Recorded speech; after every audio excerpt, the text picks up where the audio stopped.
नमस्कार दोस्तों, जैसा कि आप जानते हैं इंडिया सेमीफाइनल में पहुंच गई है और संजू सैमसन ने अपने लाइफ टाइम की एक इनिंग खेल दी है जिसके लिए वो हमेशा याद रखे जाएंगे। क्योंकि देखो, आप चाहे कुछ भी कहो भाई, इस पिच पर 195 बहुत बड़ा स्कोर तो नहीं था, क्योंकि जैसी पिच थी उसके लिए अकॉर्डिंग 220-25 पार स्कोर था। और जैसे ही वेस्ट इंडीज के खागड़ हैं लंबे चौड़े, और जितनी छोटी कोलकाता की पिच है वो हाथ घुमा दे तो मिस हिट भी छक्का जाए। तो हम सबसे पहली बात तो हमारे बॉलर ने बहुत अच्छा परफॉर्म किया कि उनको 200 के अंदर अंदर रोक दिया। लेकिन फिर भी जब एक आईसीसी इवेंट चल रहा होता है और नॉकआउट की बात आती है तो 195 कोई आसान टारगेट नहीं होता। पिच के हिसाब से वो ठीक है, कोई नॉर्मल मैच होता तो टीम इंडिया हो सकता है इसको 15-16 ओवर में जीत लेती। 200 तक का 15 ओवर में जीता हमने अभी अभी न्यूजीलैंड से शायद। लेकिन यहां वो सिचुएशन नहीं थी।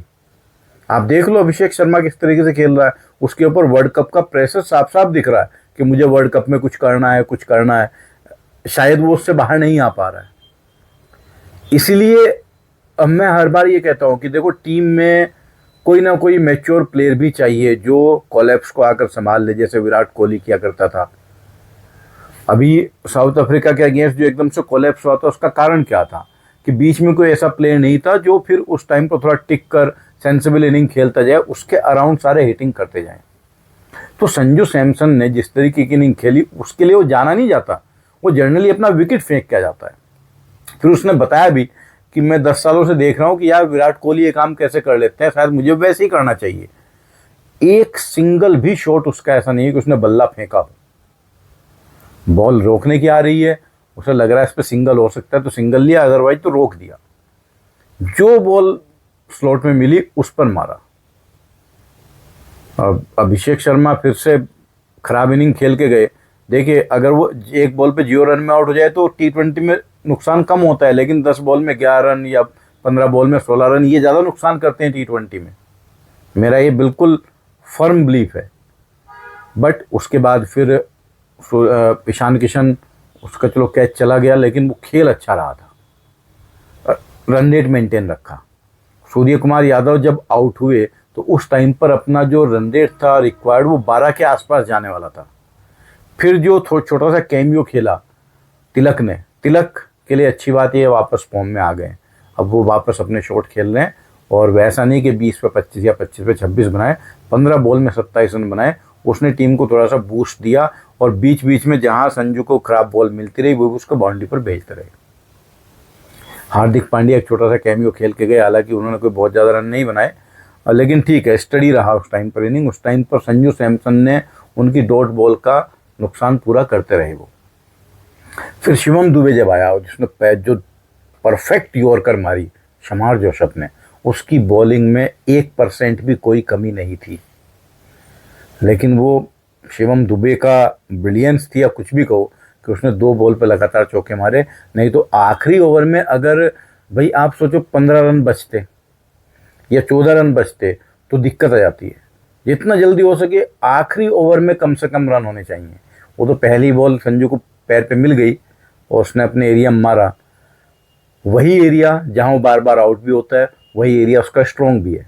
Most of the time body की तरफ आती है बॉल को, वो मिड विकेट पर आउट हुआ है, या जो बॉलर के पास लॉन्ग ऑन के शॉर्ट ऑन या कह दो उसको आप, वहाँ का जो एरिया होता है वहाँ पर वो आउट होता है। लेकिन कल उसने ध्यान रखा कि यहाँ मुझे उठा के नहीं मारना है, और मारना है तो पूरा बाहर मारना है। ऐसा नहीं कि हाफ हार्टेड शॉट नहीं खेलना। कुछ लोग इसको ये भी कह रहे हैं कि टीम इंडिया की बैटिंग नहीं चल रही है, टीम इंडिया अभी अपनी उस कैपेसिटी पर नहीं खेल रही है। भाई, आप कैपेसिटी को बायलेटरल से कंपेयर कर रहे हो। आईसीसी के मैच में और प्रेशर मैच में उस टाइप की फॉर्म नहीं आती है। ये टीम अच्छा ही खेल रही है, और ये सबसे अच्छी बात है कि हर मैच में विनर अलग अलग है। हर मैच में विनर अलग अलग होने से क्या होता है कि हर लड़के को बिलीफ रहता है यार मैं भी जिता सकता हूँ।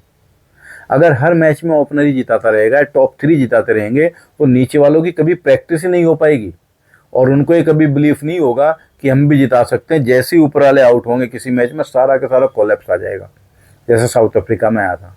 इसलिए पांड्या पर भी कभी रन का प्रेशर आना जरूरी होता है जो पहले आया है। तो ये टीम इंडिया के लिए अच्छी बात है। गौतम, जो संजू सैमसन है उनकी जितनी तारीफ की जाए वो कम है। मौका नहीं मिल रहा था। न्यूजीलैंड के अगेंस्ट जो परफॉर्मेंस थी उससे ऐसा लग रहा था कि अब शायद संजू सैमसन को दूसरा वर्ल्ड कप फिर से बेंच पे बैठ कर देखना पड़ेगा, बेंच ही गर्म करनी पड़ेगी। रिंकू सिंह के फादर की डेथ हो गई, भगवान उनकी आत्मा को शांति दे। रिंकू सिंह वहाँ गए, संजू सैमसन को मौका मिला, उन्होंने अपने थोड़े ग्लिम्स दिखाए, लगा कि हाँ यार ये सही रहेगा। और साउथ अफ्रीका के खिलाफ जिस तरीके से डिबेकल हुआ तो फिर लगा कि यार लेफ्ट राइट कॉम्बिनेशन भी रखना चाहिए। जिस कॉम्बिनेशन को गौतम गंभीर शुरुआत से बैक करते आ रहे हैं, वर्ल्ड कप में वो कॉम्बिनेशन हटा दिया, सारे लेफ्टी लेफ्टी हो गए थे। ऊपर के 3 लेफ्टी, फिर बीच में केवल सूर्या और पांड्या, फिर लेफ्टी।